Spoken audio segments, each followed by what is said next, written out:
What is up, everybody? This is Steve on the Steve Will Play channel. Just launching my first video ever for this channel, and I'm focusing it on the Modern Warfare, Call of Duty Modern Warfare reboots, essentially, for the Call of Duty series from Infinity Ward and Activision. So to start off, just wanted to showcase the different versions of the game they had. You know, they have the standard $60, they have the $80 digital deluxe, and then the $100 digital deluxe. Essentially, a non-essential upgrade, not really needed unless you like the cosmetics. That's somewhat ripping off nostalgia from the original Modern Warfare with just 3 custom cosmetic packs.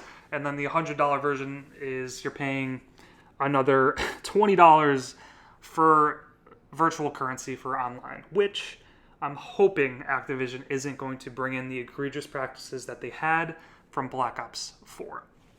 Here you can see the standard game modes that they're showcasing, especially with the Domination 20v20 and the Headquarters 20v20. So they are adjusting and adding to the package that Call of Duty usually brings by competing a little bit more directly with Battlefield. And we all know how bad Battlefield has been doing with the release of Battlefield 5. They're a sinking ship right now with the game. DICE and EA really need to patch that so they could get that boat afloat again, but that's a different story. So here I'm showcasing one of my favorite game modes from the beta, and that is HQ. And the reason why I liked this game mode so much, because it focused on team tactics, like you can see here. You really felt more of like a fire team actually supporting each other in combat, and the times that I actually felt the most vulnerable and overwhelmed or ambushed, or the times I died the most, was when I was not with my team. And you can see my fail there. But usually when you're with your team, you're surrounding the HQ, you could activate it, and basically you're in a spawn disabled time limit when that's happening against other teams. And then the same happens when they activate an HQ for themselves. And you basically rack up points, you get kills.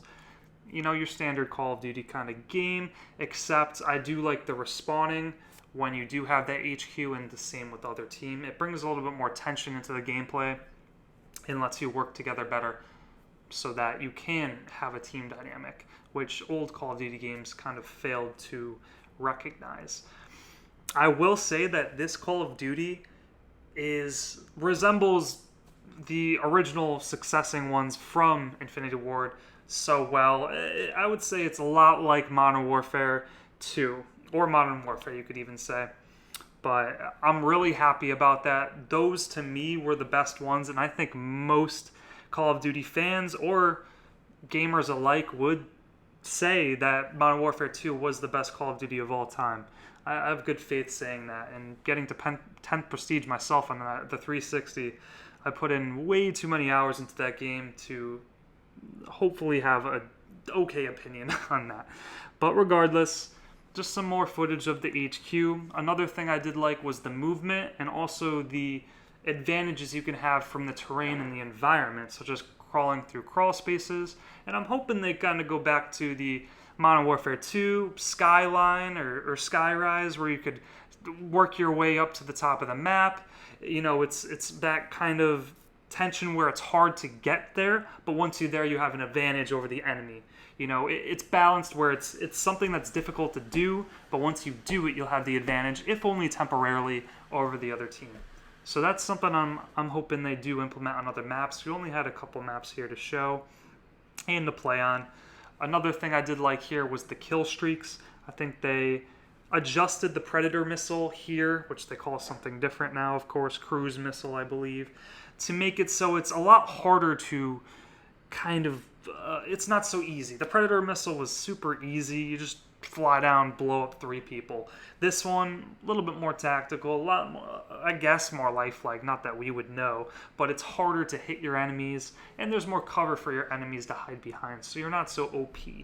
I didn't really get into the end game, or the higher kill streaks in the beta. Didn't have much time to play, but I'm assuming they've adjusted those to be a little bit more fair and not just one-hit KOing people when they spawn in. Another thing I did want to touch on was the respawning. This game did a pretty good job, except I wish I got the clip. I did spawn in directly behind somebody on the other team at one point, and I couldn't believe it did it. The guy spawned right in front of me and me directly behind him. He had no idea. Of course I killed him, but we don't want that happening when the game releases. This is a beta. They have some things to fix, but that can't happen in a full AAA game that's releasing onto the market. Well, guys, that was my main thoughts on the game. Please let me know what you think in the comments. Let me know how I did on the video. This is my very first one. I didn't have much footage to go off of, so that's really all I had. Thank you, guys.